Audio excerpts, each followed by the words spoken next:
this event. So if you don't want to be seen, you can turn your videos off. Um, and we will share it online with a YouTube link. We usually share it through the Eucalyptus newsletter in the future, so you can rewatch and re-enjoy everything that we're going to have shared with us tonight.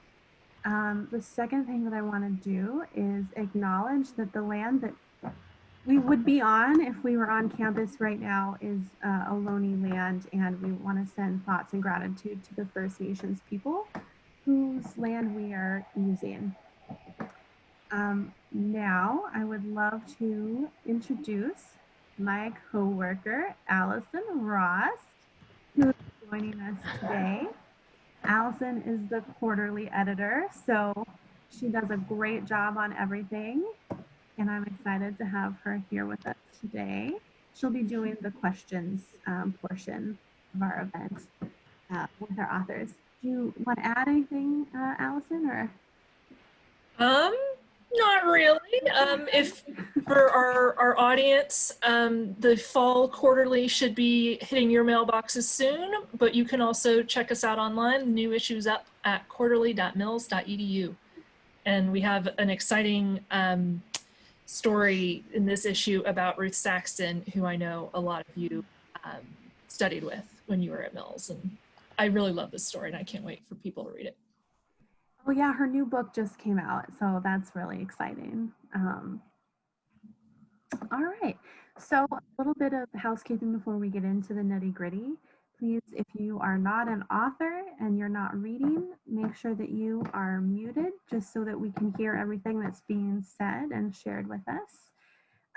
We love questions, so if you have a question for one of our authors, please share it in the chat at any time. When the time comes after they finish reading, Allison's going to take some of those questions and bring them to the authors to answer. And if you include your name and class here too, that's an added bonus that we would love and appreciate. As I said, Reunion usually holds an in-person version of this event. And in this online version, we are celebrating the class of 1970 with 3 authors from that class because it is their 50th reunion, and unfortunately, they have to be the gracious ones and accept that they won't be on campus right away for their 50th reunion, but we're hoping for next year. Following that, keep an eye out for a follow-up email next week that will include all the links to all of our authors' books and work online. If you want to follow up with them, join their newsletter, purchase their work, we will send that to you so that you have that besides just in the chat of this video where we'll also post them. All right, so I think we're ready to start with our very first author, which I'm excited to announce is Kathleen Dalton from the class of 1970. And Kathleen wrote Theodore Roosevelt, A Strenuous Life, which the New York Review of Books called the best one-volume biography of Teddy Roosevelt. She also published numerous articles and a book about Phillips Academy, formerly the oldest boys' boarding school in the United States, and which is now a co-educational school. Educated at Mills and Johns Hopkins University, she has taught at Boston University and Phillips Academy, and has been elected a Fellow of the Endowment for the Humanities, the Gilder Lehrman Institute for American History, the Roosevelt Institute, and the Charles Warren Center for Studies in American History at Harvard University. She has served as a consultant for the National Park Service, which I was really jazzed to hear about, lectured widely as a distinguished lecturer for the Organization of American Historians, and appeared in a number of PBS and other documentaries and public affairs programs. She's currently working on a book about the Dinner Club, a group that formed a strong political friendship with Eleanor and Franklin Roosevelt during World War I. And I will have links to some of her work and videos I'll post in the chat in just a moment if you are interested. In the meantime, Kathleen, the floor is, as we say, is yours. Thank you. I'm the 1970 class secretary, So I'm late with my notes as usual. I apologize to the quarterly editor. Chelsea and Nicole and I and the reunion committee have been spending a great deal of Zooming time together, and I really appreciate them, the staff there, because, and I actually, from my research, I've been reading a lot about Aurelia Henry Reinhardt, who was quite an interesting person, a suffragist, before she turned Mills around in the early 20th century. And she was a name in Mills history I knew as a history major at Mills, as somebody who was quite an admirable role model. And one of the things at Reunion we talk about, not only Chelsea's put together the Mills Memory book for our class as a 50th reunion activity, but what Mills meant to us. And for me, it was the launching into a career that I didn't go the way I planned, but that's no surprise to anybody who's a grown-up, that you have plans as a college student and you think it's gonna be easy, and then sometimes it isn't. So one of the ways that it wasn't easy is that I was in a history department at Johns Hopkins where there were no women professors. And there was sexual harassment and a lot of stuff that probably isn't worth talking about. When I got a job, I got to work at Phillips Academy. And soon after, I realized there were no women on any committees, which didn't seem like a normal state of affairs. So I worked with a committee and we did a gender equity book, which was a group study. So I'm a nonfiction writer. I write mostly history, but this was gender equity because there are ways in which boarding schools were mostly created to build men as leaders. So that Groton produced a great number of people in the CIA. Phillips Academy produced some presidents. And then women arrived. I was the first woman in the history department there. And, you know, it's pretty predictable how that went down in the first few years. Anyway, this book did shake up a little bit in other schools because basically Andover chose to become more self-consciously coeducational, and it took a long time and a change of leadership. So I think there are ways in which I look back on Mills, and I think that Mills has been the basis for many of my outlooks, which is I was told by a lot of the people at Mills in the 60s, as we were still pouring tea in those days, that we were capable of doing pretty much anything. So that was very encouraging. The book I wrote that's much heavier and that sold quite a few more copies and that has pulled me into national conversations about American history, presidential studies, is an attempt to write a cultural biography of a figure that I'm pretty sure that Ray Wick and Charles Larson and some of the people who were our teachers at Mills had an unfavorable view of Theodore Roosevelt, imperialist, macho, warmonger, and that they were influenced by other books that were written in the 20th century. What I did was I unearthed a whole lot of new evidence and found that yes, TR was an imperialist, but there was more to the story than that.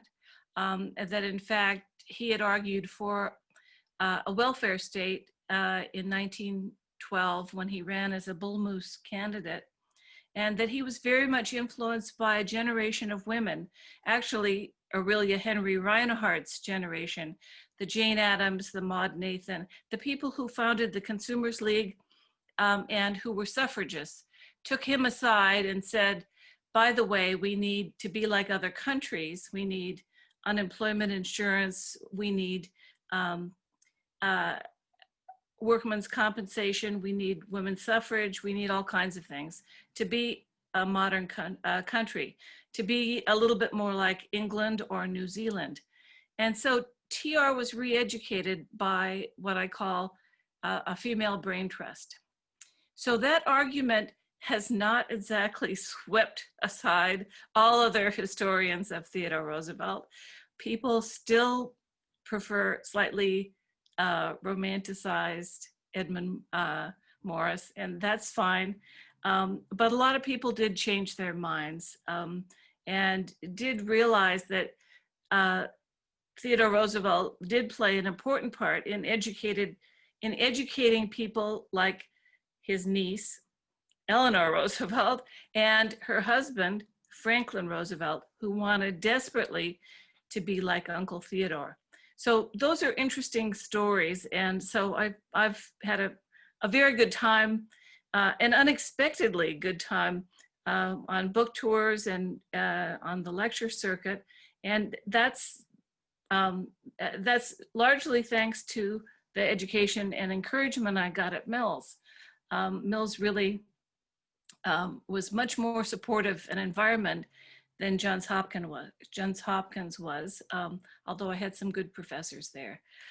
So anyway, some of you are academic women too, and I think Mills produced a fair number of graduates who went on to be teachers or scholars. It's not an unusual career path. So if you have, you can ask questions later, but that was sort of my introductory remarks on this, again, heavy book that's available on Audible and recorded books, and that you can see me discussing on C-SPAN if you want. Thanks.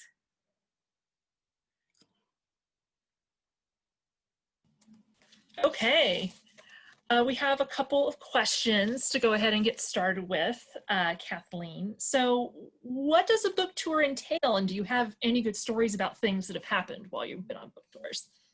Oh, well, a book tour entails whatever the author can get together. My publisher was a very good publisher, Knopf, but they deal with very, very, very famous authors.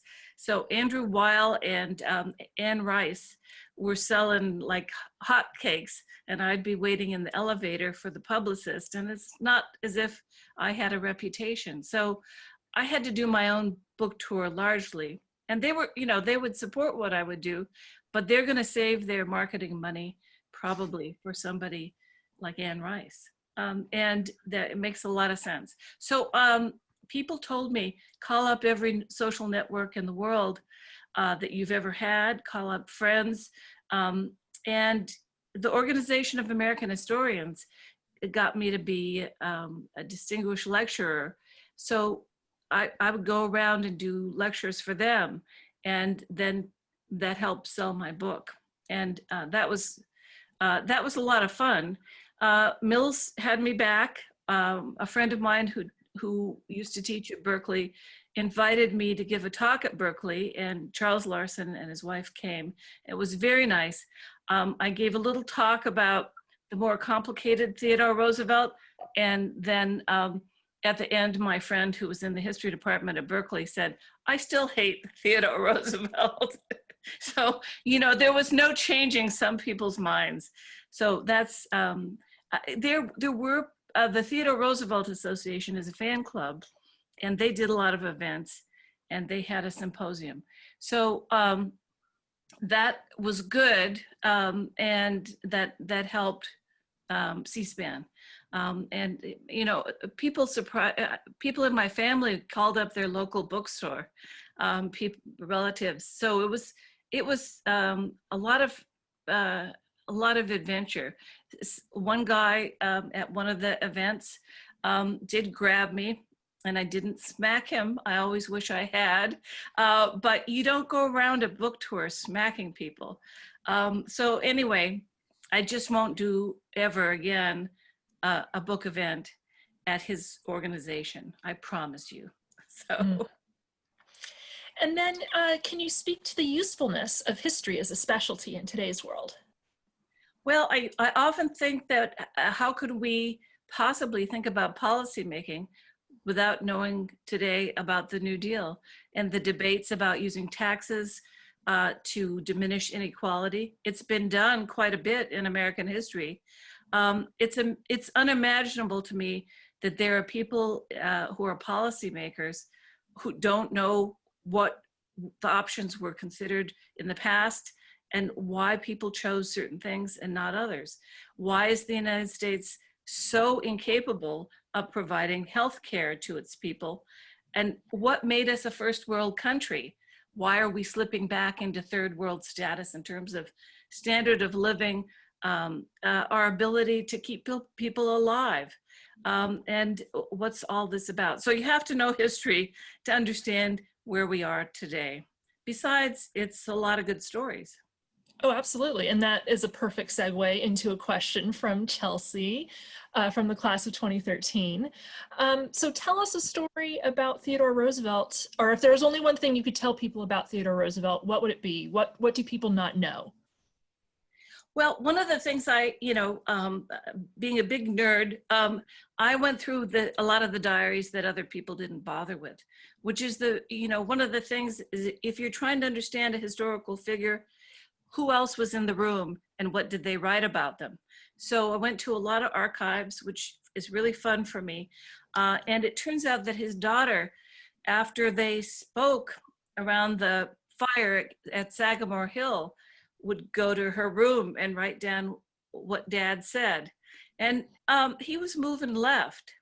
He kept saying to his family anyway, we need to stop this inequality and taxes and social welfare programs. He supported mothers' pensions, which became AFDC. He supported a minimum wage.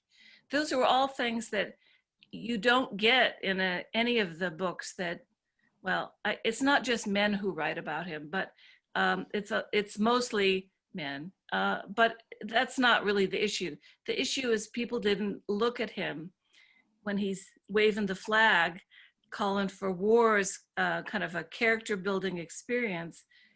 There's another side to Theodore Roosevelt. So I guess the talks around the fireplace at Sagamore Hill with his daughter that she went and wrote down. So that was good for me. Great, and we have time for one more question, also from Chelsea. Can you talk about how Teddy Roosevelt viewed Woodrow Wilson's treatment of the suffragettes and the presidency, if that came up? Oh, I don't know if you all have seen that great suffrage, the PBS movie that's been on recently. It's excellent. It's the best thing I think I've ever seen. TR met with Alice Paul, which is not what you would expect. TR supported suffrage from 1912 on, and he was very active in the 1917 New York campaign.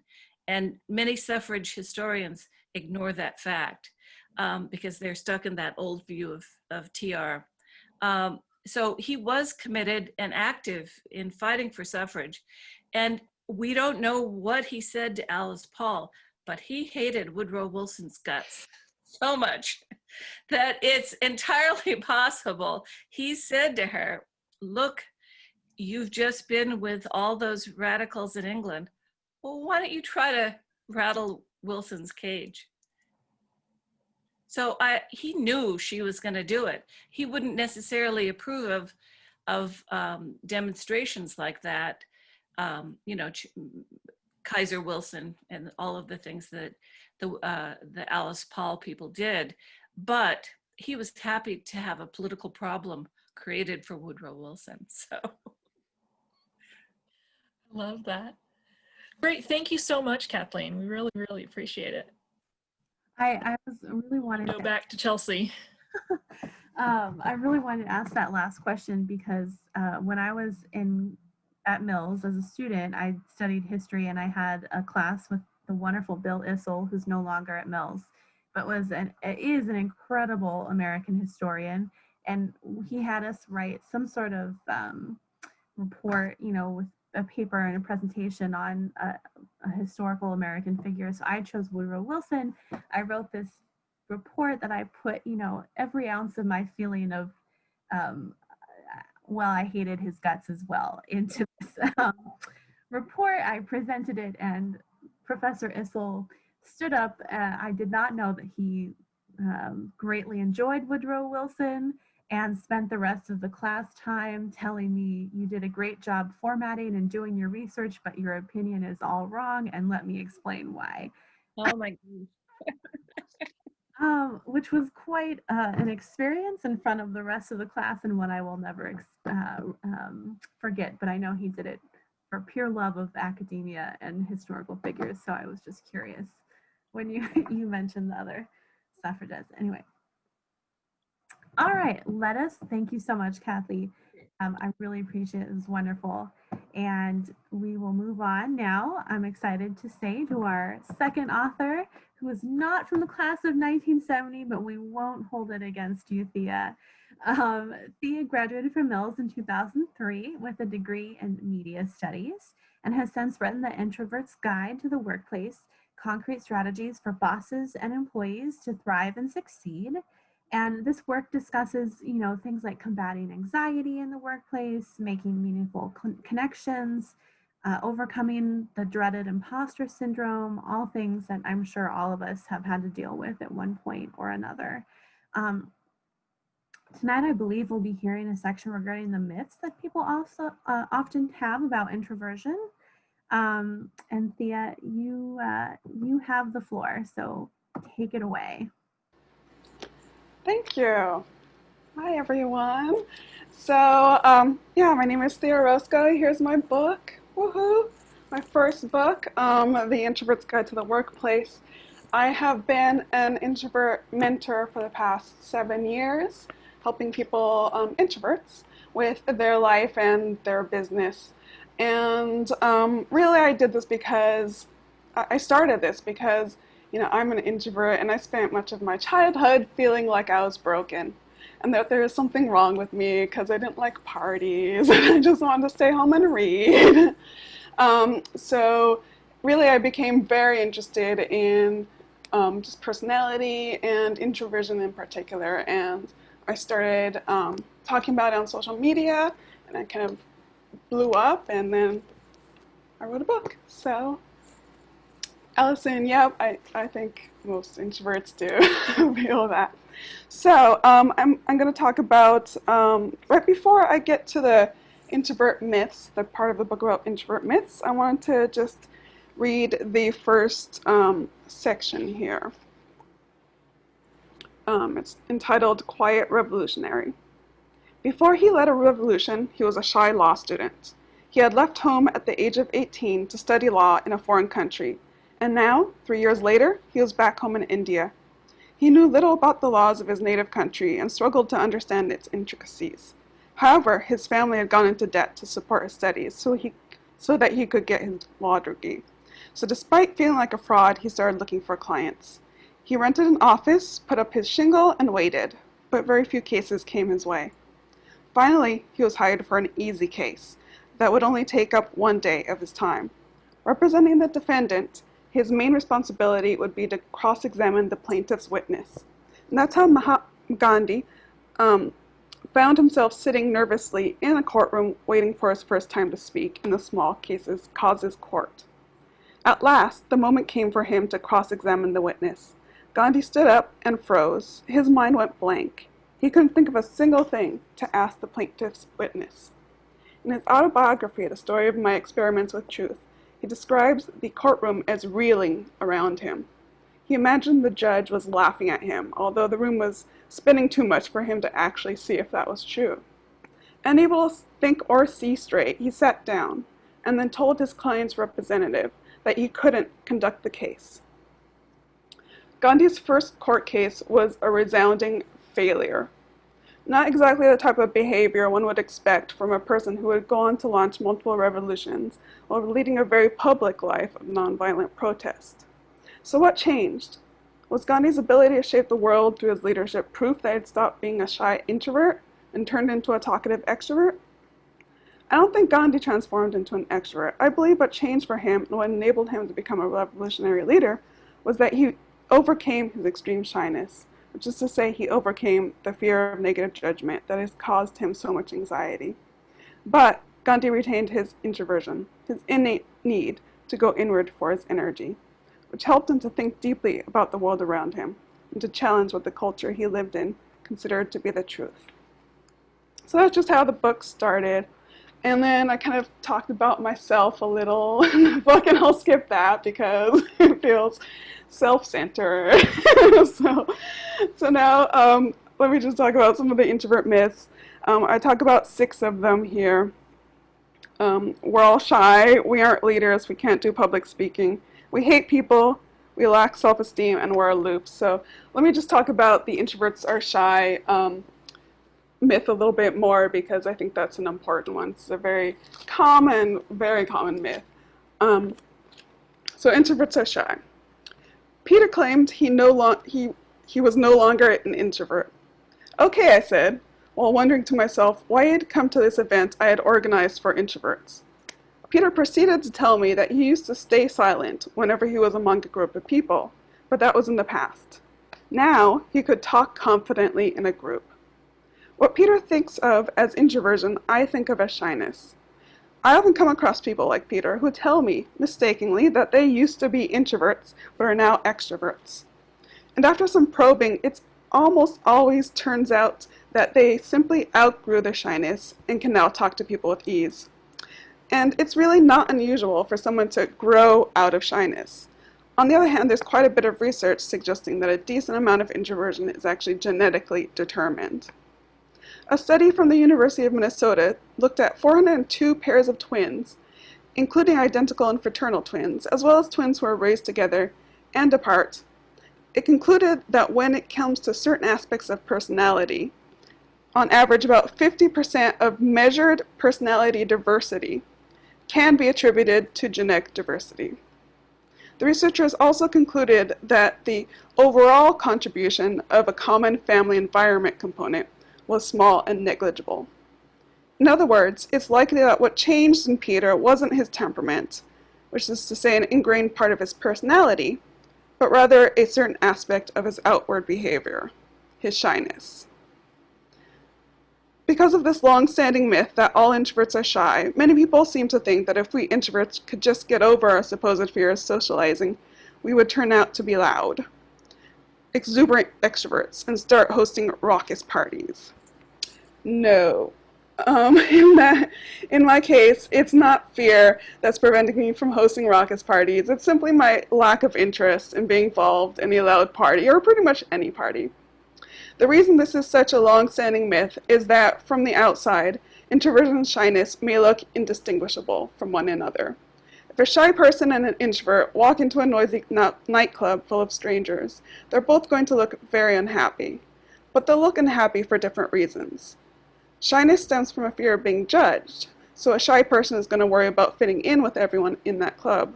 Meanwhile, an introvert who is not shy may look grumpy because they have hit their introvert overwhelm limit. And that's something that I've heard about a lot from my fellow introverts. You know, they're okay with, socializing, they can talk with people with ease, but then they hit this wall where they just can't deal with any more socializing. So it's often referred to as the introvert overwhelm limit. So I think I'll end my reading there. But a number of the other myths are introverts can't be leaders, and that's not true. There's been research studies on that. Introverts can't do public speaking, and there's so many celebrities that are actually introverts. Again, it's the introversion and shyness confusion there. Introverts hate people. So there you go. That's my book. Great, thank you so much, Thea. Should we do a little applause every time we get to the end of a reading? Please and applaud. Yes. I see that there is a question from Kristen, class of '88, in the chat box. So, what would you recommend as some good talking points with a teenage introvert? One worries these days about kids isolating since we're in a pandemic and they're not necessarily in school in person. Yeah, well, I think you need to think about, why are you really afraid of kids isolating? I think there's plenty of well-rounded adults out there who don't really need to do all that much socializing and didn't do all that much socializing as a kid. So I think I'm a little afraid for like, small babies who may not, understand what it is to interact with actual people. But with teenagers, I'm actually not that concerned with introverted teenagers. I'm mainly concerned about extroverted teenagers because they need that social energy. But again, it really comes down to the individual as well, because I know some extroverts who are kind of thriving in this age because they're lazy. So they're getting a lot of their energy through, just Zoom calls. They're doing so many Zoom calls. So I think really need to talk with your introverted teenager. They might not be getting enough social interaction. So find out, can they organize something with their friends? I think there's something that's called a PowerPoint party, where apparently some teenagers are getting together and they pick a certain topic and they create a cool PowerPoint about it and present it to their friends. I think that's awesome. I would love to attend a PowerPoint party if anyone wants to organize one. So I think there's a number of ways that people and introverts can get some socializing in during this time if they feel like it. But if you're worried about a teenager, isolating themselves, I think you have to talk to them. Find out if they're actually feeling isolated or not. Okay, great. Another question. Hold on a second here. Things are moving and I'm losing the question. Question from Debbie. How did you research for this book? And I would imagine, being an introvert yourself, a lot of that research just came from your own lived experience as you were growing up. Yeah, so a lot of it is from my childhood, a lot of stories about, my introversion and my time at work and what I learned, because I've known about introversion for maybe 10 years, and I've been looking into it and really trying to understand it. So a lot of my research was from me, and I've been doing kind of like research on my own for my own well-being and for when I became a life coach and business coach for other people's well-being. But I also did a lot of interviews for this, mainly interviews on the telephone, not on the telephone, via text. There was only one interview on the telephone that was with an extrovert. So that was pretty funny. But I did a lot of interviews with other introverts who have a specific, what do you call it? A knowledge base that I didn't have. So like, I talked with somebody about overcoming imposter syndrome and things like that, because it was important for me to get points of view from other introverts, because I'm only one introvert, and I'm also a Myers-Briggs type indicator person. I've been trained in that, and so there's many different types of introverts, and it was important for me to get those different types of backgrounds and ways of seeing the world into the book. Absolutely. I think to those of us, I actually graduated from college the same year you did, and we're the old millennials, and we get the reputation of not wanting to talk on the phone all the time. I mean, I don't know if it's a generational thing or yeah, I don't like the phone. Another question here is, how do you think introverts are dealing with lockdown during COVID? Yeah, I think it's an individual thing. So I've talked to extroverts who are doing great and introverts who aren't doing great. So I think it comes down to, what was your life like before and what is your life like now? So a lot of introverts, maybe their home life is a little isolated and they went to work for their socializing. So a lot of those people are coming to me and saying, I'm not doing well because I'm literally not seeing anyone. And I've heard other introverts saying that, they're now home all day with their 2 young kids and they're not doing good. They're not doing good at all. So I think, I try not to paint too broad of a brush about introversion. It does really vary. For me, I had all these grand plans about my book. I was gonna, I had a book talk planned in person, a little party, and then everything, went poof because this was published in April. And I was like, okay, that's fine. Okay. I'm okay with that. Yeah, So, doing a virtual book tour instead. yeah. So I think it really depends on the individual. On the whole, for the introverts who don't have kids, I think I'm hearing a lot of positive things about what's happening right now and the increased isolation. Okay. Well, great, Thea. Thank you so much for sharing, your thoughts and reading from your book. And I'm going to throw it back to Chelsea for our next author.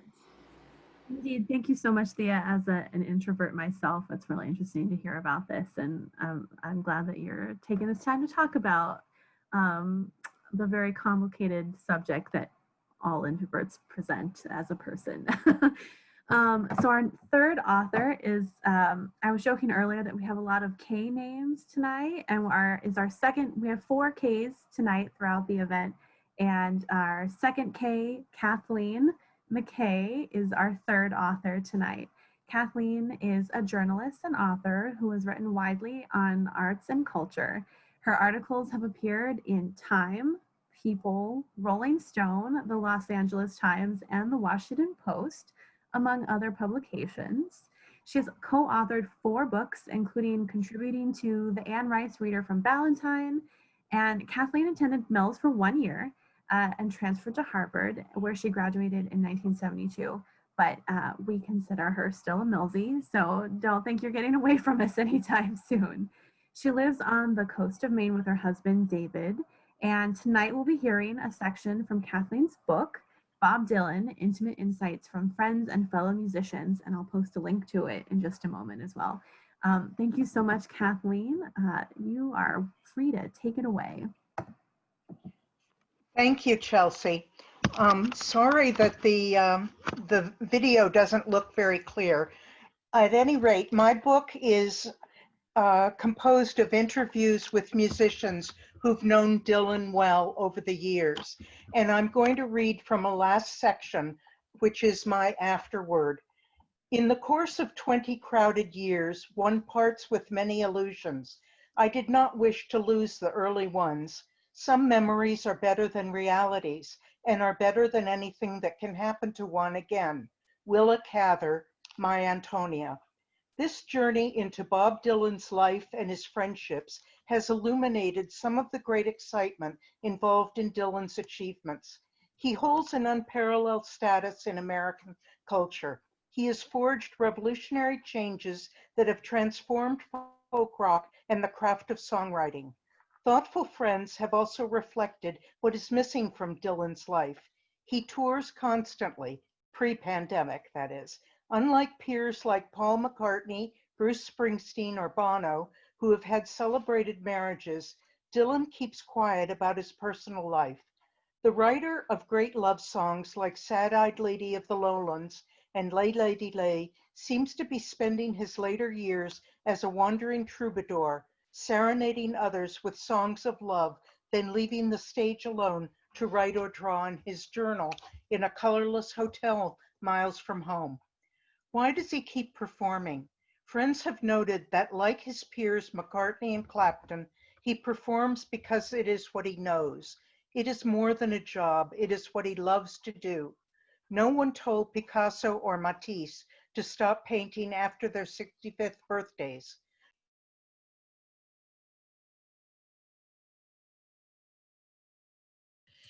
Kathleen, you accidentally hit the mute button. I think yeah.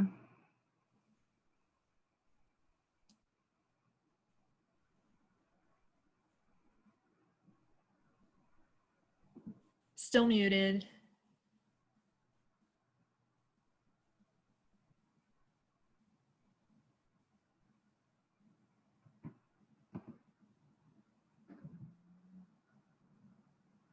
Can you get it? Uh-oh. So I'm pressing ask to unmute, so it might pop up something on your screen.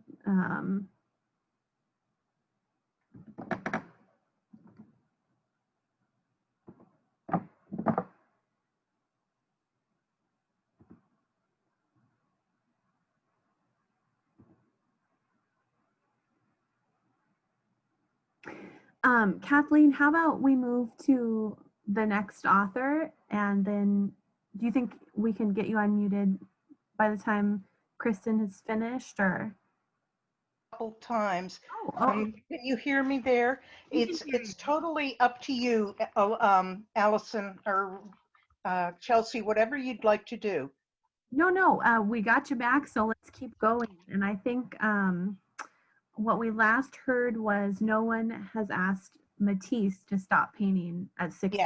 Yes, okay. Great. Robert Frost was 87 when he recited his poem, The Gift Outright, at John F. Kennedy's inauguration. There is a timelessness to great art, and inspiring music, poetry, and art outlast pedestrian restraints such as age. Artists know how to transcend such limitations. Perhaps it is because rock and roll has always been synonymous with youth that we find it incongruous to be lining up for concerts performed by musicians who are in their mid-60s, gray-haired and grizzly. But could it be time for reevaluation? 40 years ago, rock was the exclusive province of the young, and we've all grown up together. Now it is 20th century music, ageless, wearing the shiny, worn patina of good copper. For the 60s generation, it is also our legacy to pass on to those coming after us. We may not have achieved racial equality or stopped wars, but we still have the music. I then talk about some of my own memories of music and consider the summer that I made my way to Yasgur's farm with 300,000 others for the Woodstock Festival, covering it for the Harvard Crimson. Already a change was in the air. Even before Altamont, we knew that this euphoria could not continue. We would have to grow up someday, but it was always the music that tied us to our ephemeral, fleeting youth and all the music, love, hope, and idealism it embodied. The music also embodied a new language that was sweeping the culture, a new way of speaking, thinking, caring. Its messages were universal messages. All you need is love, universal soldier, a change is going to come, respect. And with these messages inspiring us, our generation felt invulnerable, both wise and young at the same time, seeking a new union, a greater communion, a higher spirituality. We would right the old wrongs. We stood for justice. We could have played all night, is what Dylan said to me when we met at the post-concert party at the Last Waltz, the band's farewell concert in San Francisco in 1976. About 15 years later, when he performed a free concert at a small college in the Boston area, I had a front row seat just 3 yards from the stage. Dylan had abandoned his normally impassive stage persona and was winking and laughing with the audience in between playing his guitar, harmonica, and singing. He was joyful. The highs Dylan gets from an enthralled, rapturous audience and the thrill he feels from playing with a tight rhythmic band may well make long days on the road pale in comparison.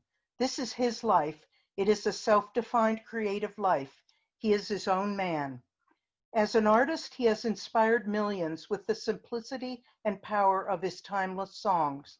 In this book, his friends have been unanimous in offering expressions of gratitude for his gifts.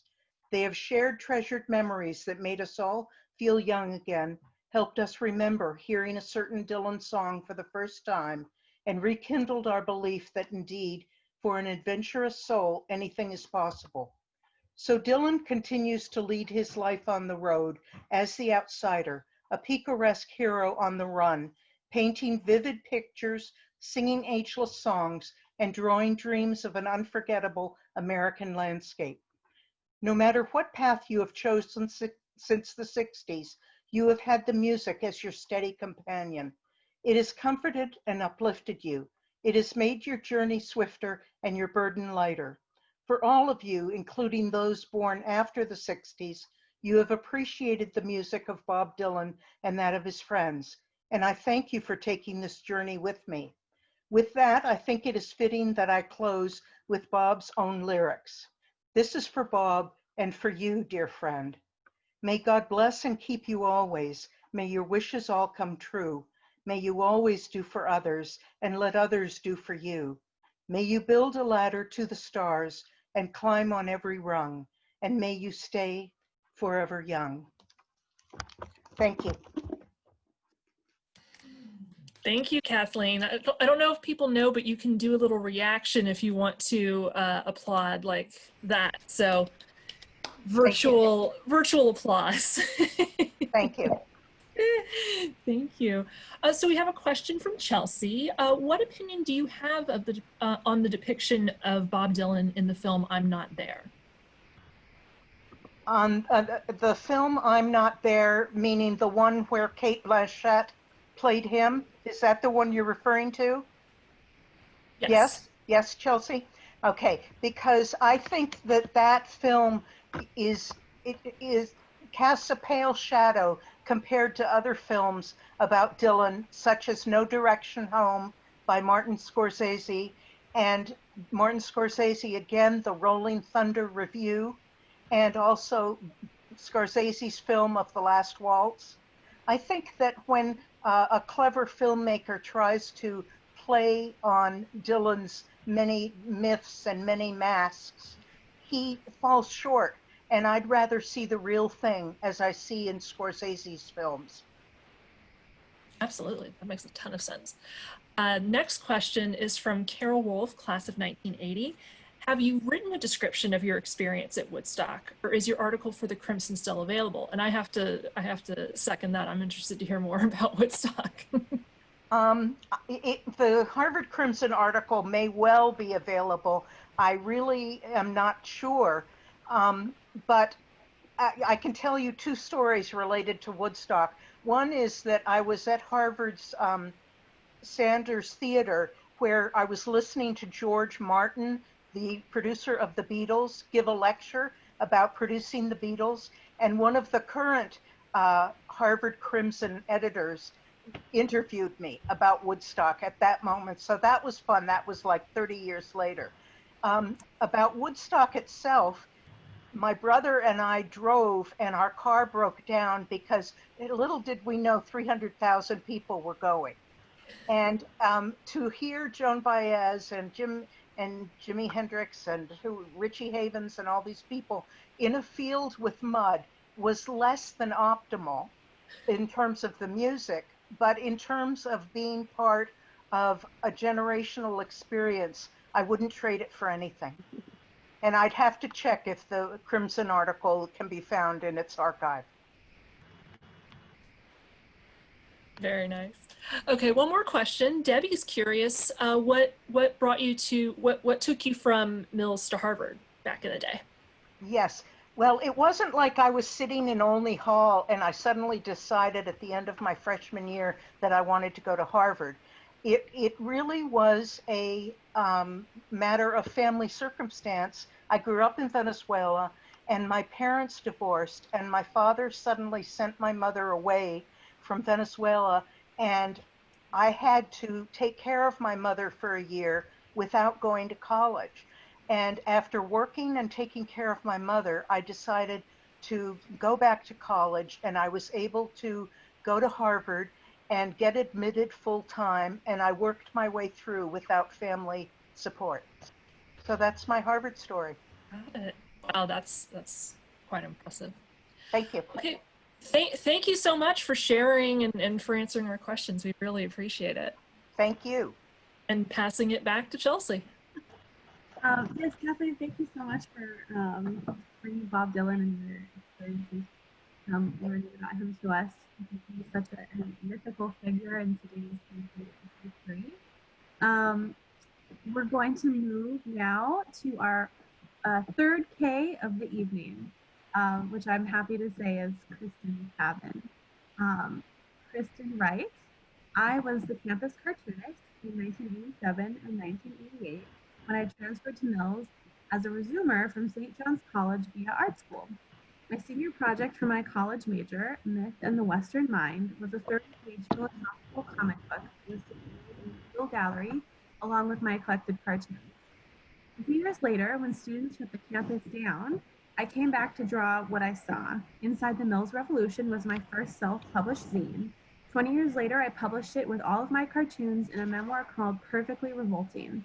Many readers in the room might actually own a copy. The following year, I published The Reason She Left and Other Stories. I'm also the author of The Soles of Her Feet and the ADHD blog Life in the Fast Brain, and the co-author of several parenting books with my mother, Dr. Louise Park. The Bullying Antidote was the first book to connect bullying with adverse trauma experiences, or ACEs. Trauma-informed schools are now, thankfully, becoming the norm. This year, stuck at home, I've written a play for my neighborhood's Oktoberfest celebration. In the Dirndl diaspora, 5 diverse women with Germanic heritage have a freewheeling conversation about immigration and tribal assimilation, cuckoo clocks, baby clocks, horror stories and hopefulness, fashion and fascism, plus a few funny German words and local beers. Cook up some bratwurst and tune into the watch party that will be held on October 17th. And thank you so much. I think you are ready to go. Do you want me to play the video first, or do you want to introduce it? No, I'll start with a dramatic cartoon reading from Perfectly Revolting. I got it mirrored, so I don't know which way I'm going. So you guys might have noticed I had a pink screen, and that doesn't work, and here's what happens with a brown screen, which is actually a good thing. Okay, come on, open. So you can't see me at all, but you can see this cartoon. So this, I don't know if anyone's realized this is the 30th anniversary of the student strike. And this was a scene from my comic book that I wrote from the beginning of the strike.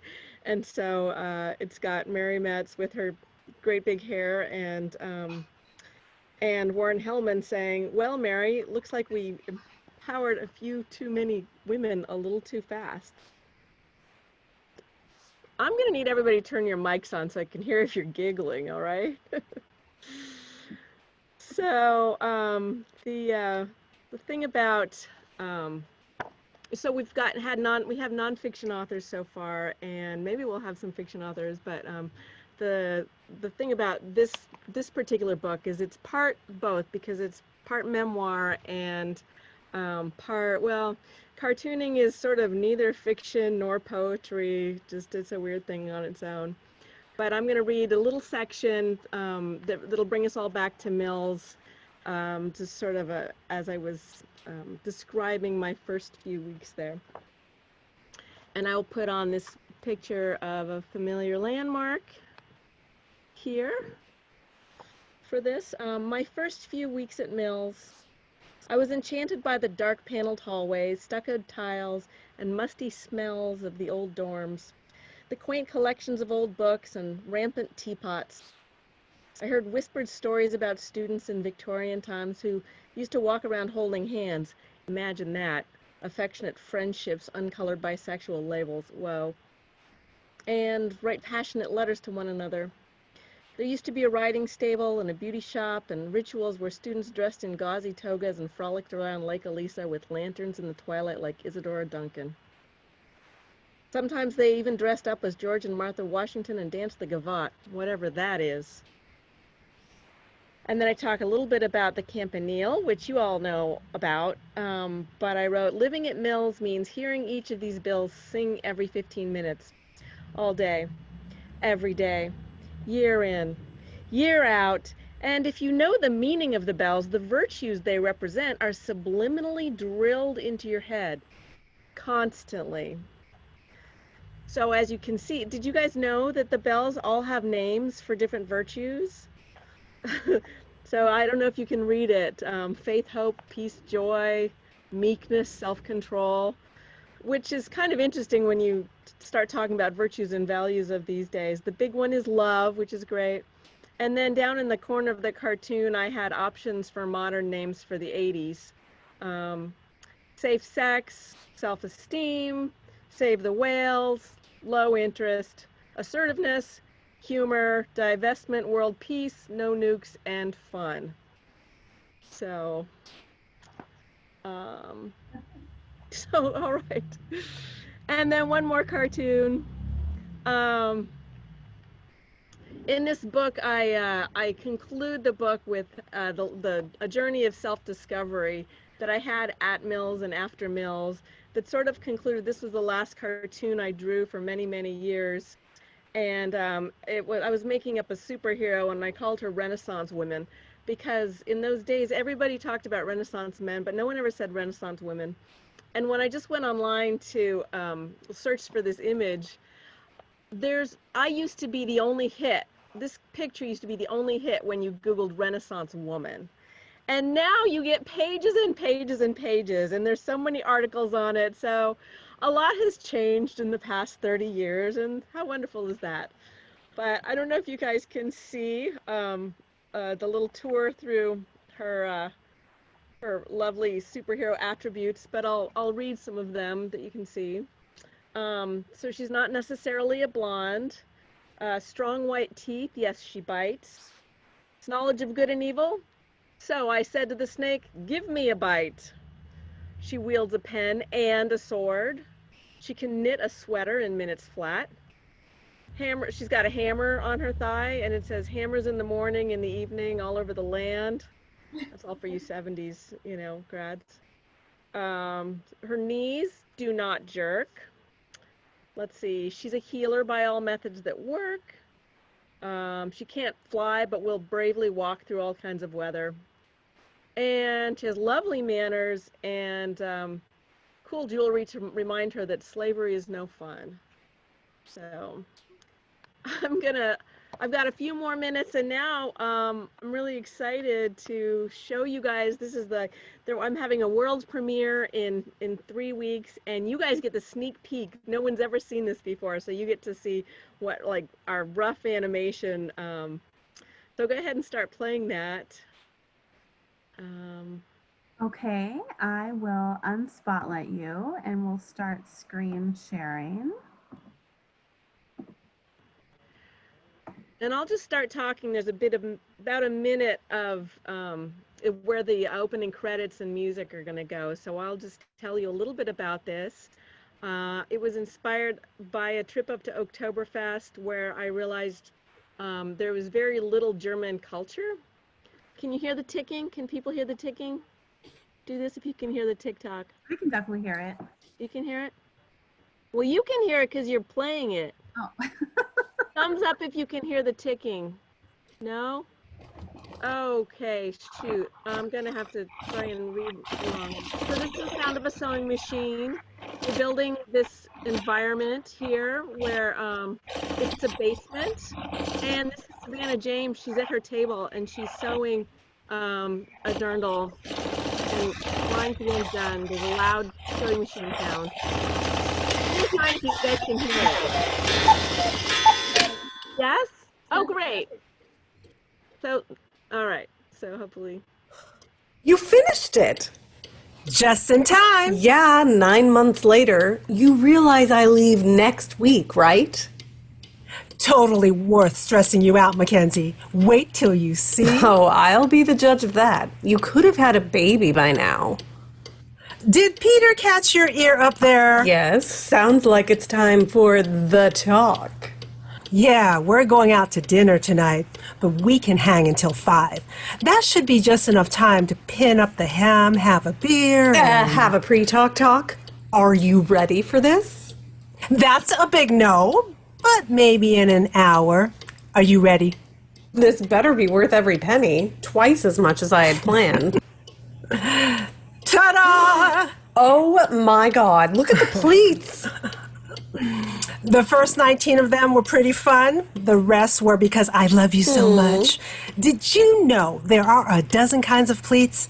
I put wide double box pleats in the front and traditional knife pleats in the back, with the extra fabric in the kick pleats on both sides. Oh, God, you are such a needle nerd. My friend Savannah James makes dirndls. Do you know what a dirndl is? It's a traditional German dress, kind of like a smock, with a vest bodice, a full skirt, and an apron. They're not usually made with tartan plaid. That's just for me. And you're having the talk tonight? Oh, my little Vanna's all grown up. You can stop calling me that. I'm only 6 years younger than you. We're practically the same age by now. Dude, I am officially middle-aged now. Okay, old lady. Do you like it? The pleats turned out great. Now I understand. I know, right? Well, it's not like I could see the pictures in your brain. You should see the pictures in my brain. There's a world in there where women feel safe to walk around in full color, to express their full and complicated selves. Amazon ads try to reflect back who we are, but cheap knockoff culture is unsustainable. My crazy mashups are one-off, personal story dirndles. You're gonna tell them why dirndles, Vanna? How about that beer? Why dirndls? I'm glad you asked. My grandparents are German. They spoke German and always brought me souvenirs and tchotchkes for my kitsch corner, which now takes up a whole room. These boxes are full of lederhosen and lace and photos and postcards, heirlooms and linens and alpine memorabilia. Let's see, you've got Spaten, the Münchner beer, Guinness, and Qingdao.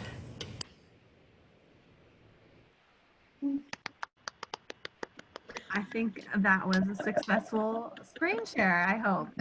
That Yes. worked. That was so exciting. Oh my gosh. Great. Wonderful. So- Well, do you want to annotate for us this world sneak peek premiere kind of video, or go to right to the questions? Well, so you're going to put up links for the book and for the show. I gave you all those links.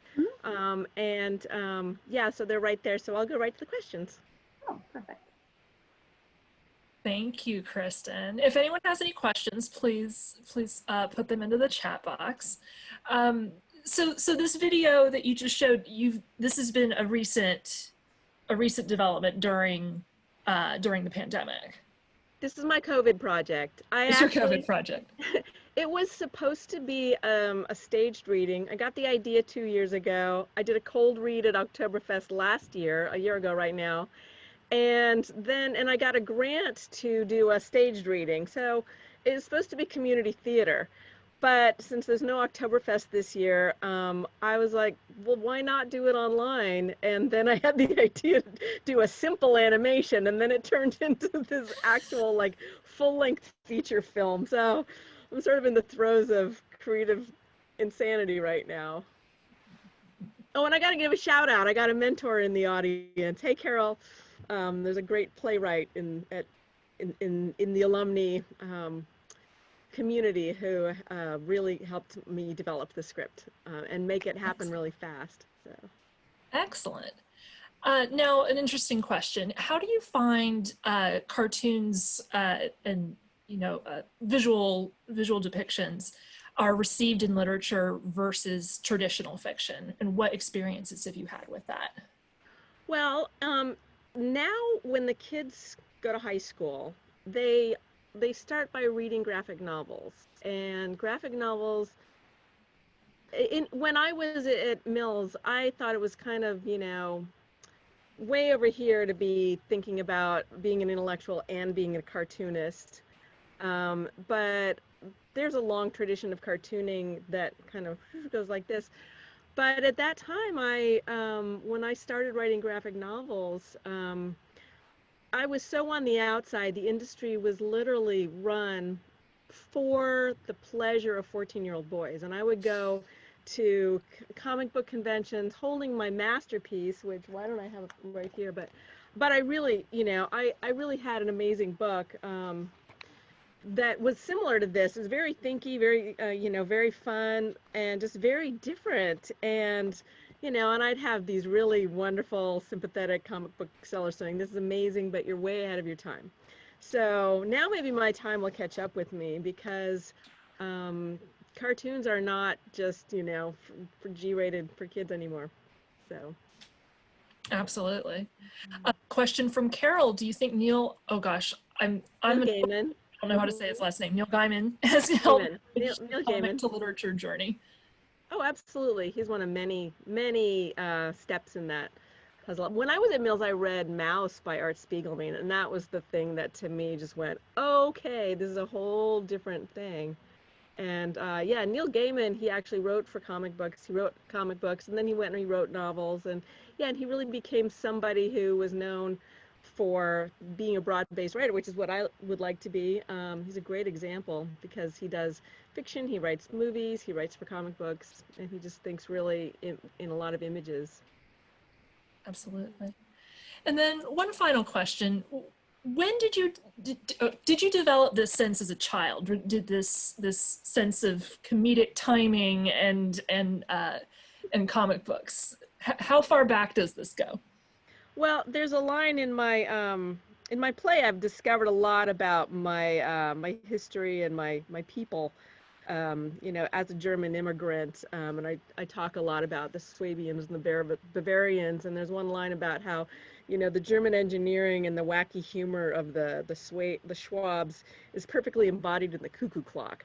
So I think I have a lot of that sort of mechanical comedy in my family, and it's pretty insane. But in my book, I have a whole there's a whole guide, a whole running commentary by my inner child. So as you can see, so I definitely started out young, you know, born with a crayon in my hand. And when I came to Mills, I thought, wouldn't that be fun if I just like became a cartoonist? And so it was kind of a fantasy, you know, that I actually got to publish cartoons in the Campanile, and I had this this image of myself as a glamorous cartoonist.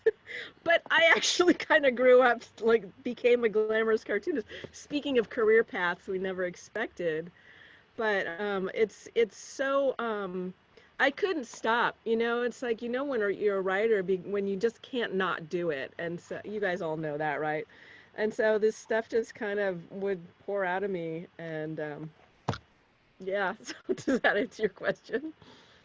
Yeah, I think we're good. Thank you so much, Kristen, for walking us through that, showing us your piece. That as you might be able to tell from my last name, I come from German, Yeah. from a German Toilet stuff. rust. So.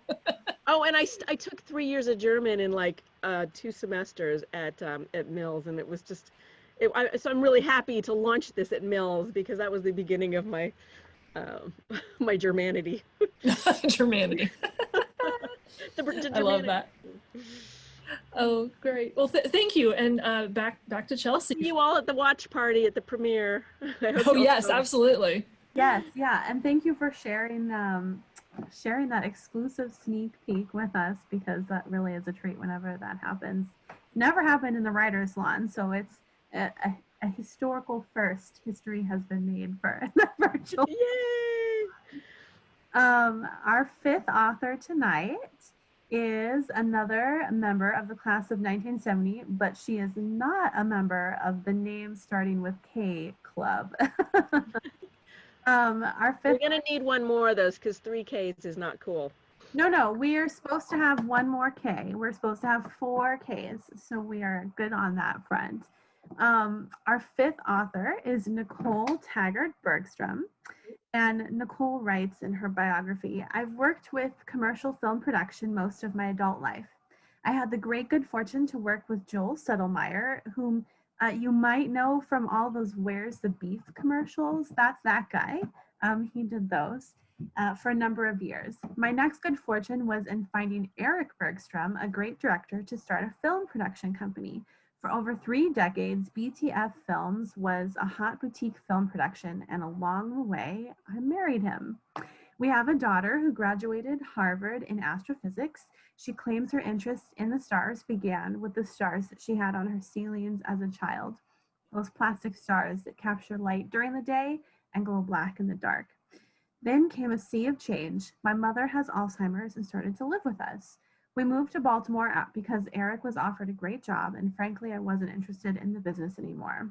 I can't imagine putting my mom in a home. I'm her sole caregiver, and what a difficult job that is. Really, hats off to you, Nicole."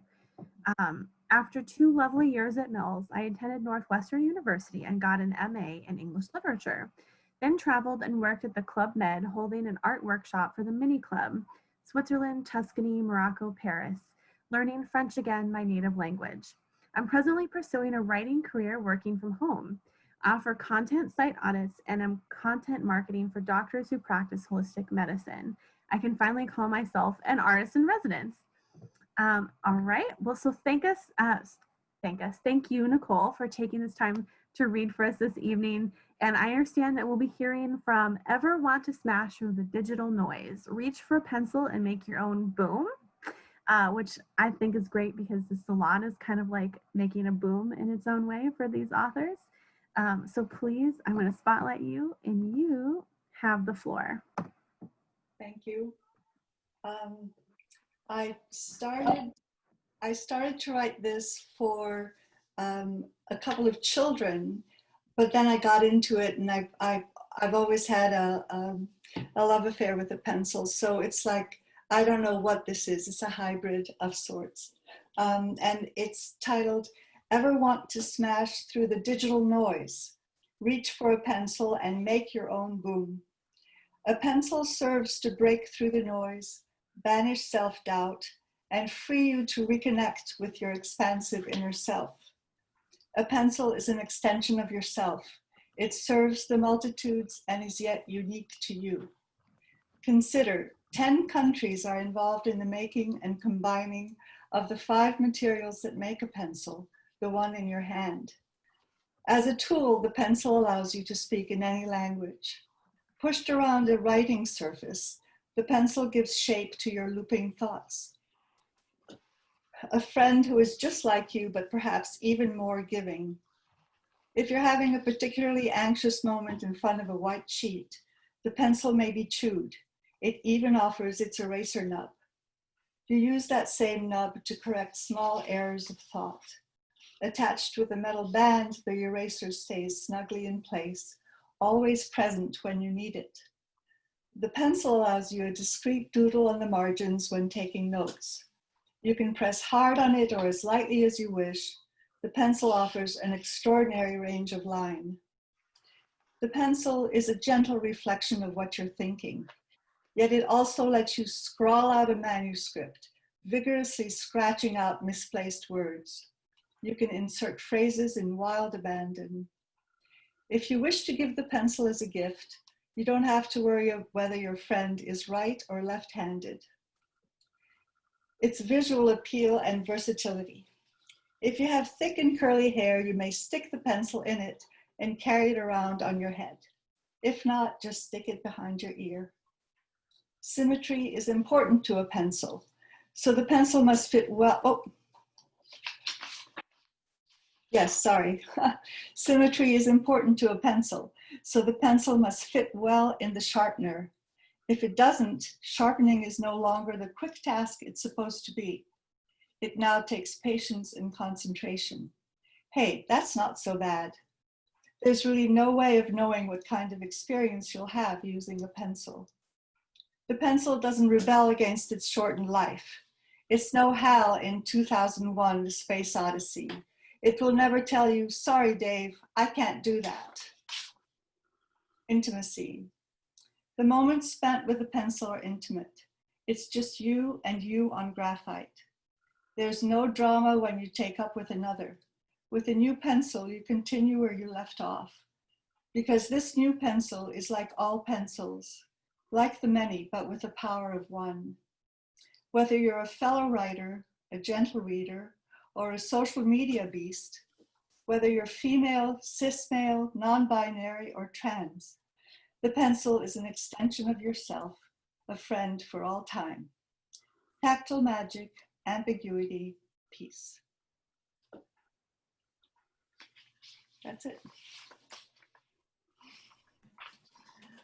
I think I forgot a page, but that's okay. Go for it. You should go for it. I encourage this. Yeah, please, we have the time. Okay, so in the middle of all that, I wrote, artists use pencils. They sketch, define, and vary the line from thick to thin and back again, because the pencil responds so well to gesture. Some artists love the graphite marking under or over paint. Oh, I'm so sorry. Of course, okay. Some artists love the graphite marking under or over paint for that unexpected layer of presence. Many classic authors choose the pencil.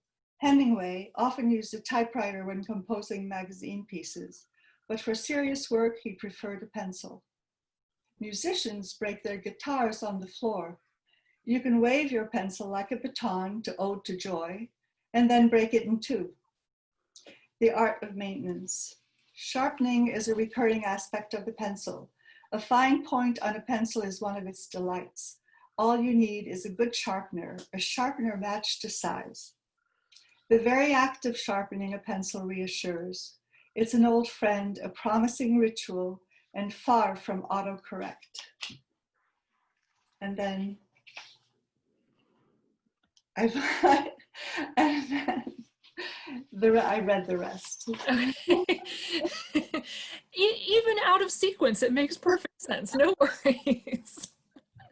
I have to say, as someone who works, very much in a digital space, even, pre-pandemic, there is just something to writing things down, and I've had people actually make fun of me for it. They're like, you're the computer person, you're the online person. Don't you do everything on a computer? No, there's beauty of feeling that power under your fingers. So, Yeah. So for putting that into words, I really appreciated that. So one question we have, can you tell us about some of the favorite booms that you've had for your own creativity, writing, and work? Yes. I also like to draw. So, but I'll go back to writing. When I write on the laptop, I just pour things out. Either it's a research kind of outpouring, or it's a brain dump. But with a pencil, somehow I get to think more about what I'm writing. Not that I'm editing, not that I'm being picky, but it's just it's a much slower kind. I don't want to say meditative, but it's just a more tactile kind of experience, and I enjoy it more. I have to say, I have to be in the mood. People say, oh, an artist should not wait to be in the mood to do something, because that you'll never get to do anything. So it is a kind of discipline, but once you're in it, it's just a lot of fun. And there's a Palomino pencil that I've absolutely gone to love. I mean, I know Ticonderoga is the classic, but try the Palomino. It's really wonderful. So. Lovely. So do you have any advice for creating your own boom when you're stuck in a creative rut and you can't write or draw or create? Well, if you want to go back to using a pencil, yeah, absolutely. I would take a pencil and a white big sheet of paper, and I would just start doodling. I would just start filling with graphite marks, and then just follow. It's so hard to I'm not a coach, but it's just something you have to trust yourself and not overthink it. And it's like sitting at the piano and doodling, and just having your mind wander. It'll come, you just have to allow it, though. You have to give it time. I mean, you have to make time for it. Absolutely. Okay, another question. This one's from Debbie from the class of 1970. Hi, Debbie. Do you think you might write about the experience you are having as a caregiver and that tough work you're doing? Well, I have tried, but every time I write, I'm very angry. So I'm trying, but it's getting better. We have found an anti-anxiety medication, so that's calmed everything down. And yeah, I hope to. I don't know, I've been online and I've read books, and everybody's experience is so unique to them. It seems like anybody who has dementia has a very, very unique expression. There are really no similarities between cases. So I'm not sure I'm not sure how to address it. I'm not sure, but I think there is something there, because caregivers really do need, they need anti-anxiety meds to start with. Yeah, it's been very difficult, but I keep being grateful that, you know, I don't have I mean, I'm not dealing with a child with a terminal illness. I'm not having to escape some horrible place. I'm not having to escape an abusive relationship. I mean, there's so many other worse things, and really, it's my problem is I have to learn to balance sympathy and care with focus, because I work is my lifeline, you know, it's like a salvation. So yeah, those are the two things that are difficult. I thank you for the questions. They're very... Oh, good. Our pleasure. So then we have one more. Is there an idea that you've had that you want to create via your writing or your art, but so far it has slipped through your fingers? And what is that idea? It's between a play and a screenplay. And then it goes between a novel and a novel.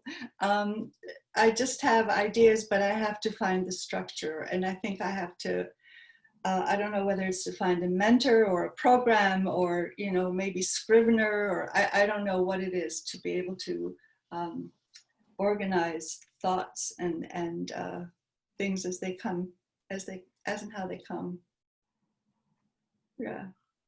I'd love to ask that question of the person who asked it too. Mm. Well, actually, it was me. So, oh, we'll have to talk. I didn't want to out you, Chelsea. No, it's fine. It's totally fine. I don't know if there is anything that has entirely slipped my fingers as someone who writes casually, but has, like, in that I haven't been able to start it, but where it leaves me, where I have trouble holding on to things, is in finishing them and in, like, forcing them through to the end and, like, really getting there. And you could say that about any number of stories that I've written. Too many to talk about. And some that I have been able to, there have been that eventually get finished. It just takes some time, and as you said, to, like, trust that I just need a moment to like not be focused on it, and trust myself, and that eventually it will come out. But who knows? Maybe those things will still come out of me in the future, and they'll end up with a boom and finish. Definitely. So.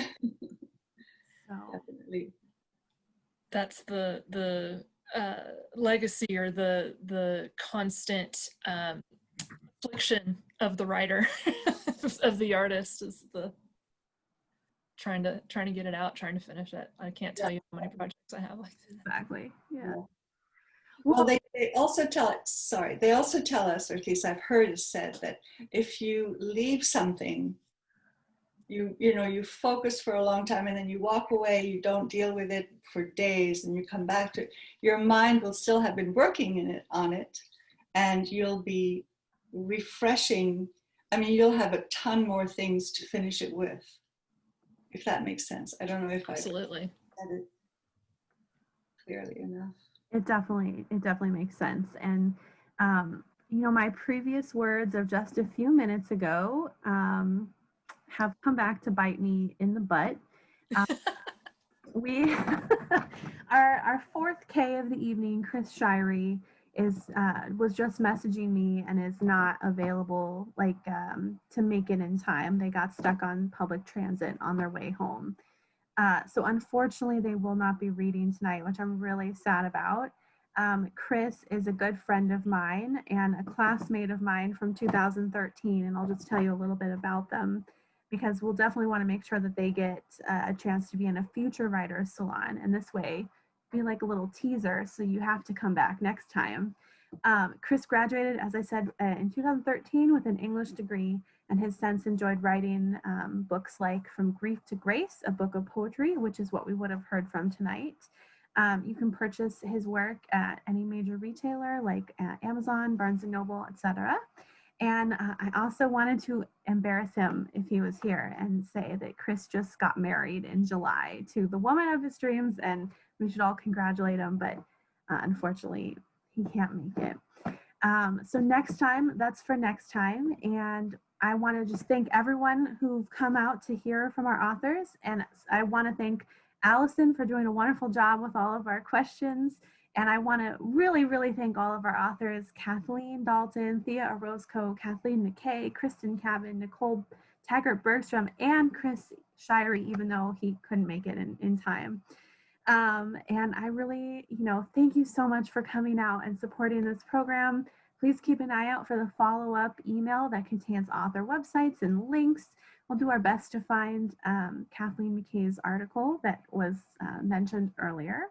And then I also wanted to share that we're really excited to be producing a virtual writer salon in February that's focused on our Black voices, our Black authors, which is really exciting. There's several really wonderful authors that I'm excited to invite to join us, and I really encourage you to keep an eye out for that invite and to join us at that time. In the meantime, thank you so much and enjoy the rest of Reunion and have a wonderful evening. Thank you. Thank you. Thank you so much.